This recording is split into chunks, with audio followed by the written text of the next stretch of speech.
কোটা আন্দোলনের সমর্থন না দেওয়া এবার আগুনে পুড়ল মাশরাফি মুর্তজার বাড়ি।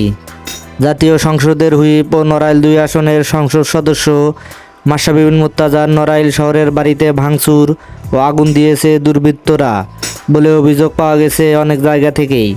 এ সময় জেলা পরিষদের চেয়ারম্যান অ্যাডভোকেট সুভাষচন্দ্র দাস ও জেলা আওয়ামী লীগের সাধারণ সম্পাদক নিজামুদ্দিন খান নীলুর বাড়িতেও আগুন দেওয়া হয়েছে বলে জানান স্থানীয় নেতারা। এ বিষয়ে জানতে নড়াইলের পুলিশ সুপার মোহাম্মদ মেহেদী হাসানকে একাধিকবার কল করা হলেও তিনি ফোন রিসিভ করেননি।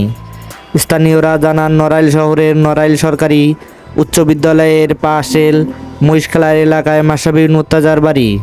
বিকেলে দুর্বৃত্তরা এসে বাড়ির ভিতরে প্রবেশ করেন। তারা বাড়িটি ভাঙচুর করে আগুন ধরিয়ে দেন। আগুনে বাড়ির ভিতর থাকা আসবাবপত্র পুড়ে গেছে। সেখান থেকেই শুরু হয় মূল কাহিনী। এদিকে মাশরাফি মুর্তজার পক্ষে কোনো স্ট্যাটাস না দেওয়ায় খেপেছেন খেলা পাগল দর্শকেরা। তাই তো মাশরাফি মুর্তজার বাড়ি আগুন পুড়ে দিয়ে ছারখার করেছেন। দর্শক, আপনি এটাকে কী চোখে দেখছেন? মাশরাফি মুর্তজার মতো এত একজন সেলিব্রিটির বাড়ি আগুনে পুড়ে দিয়েছে দুর্বৃত্তরা।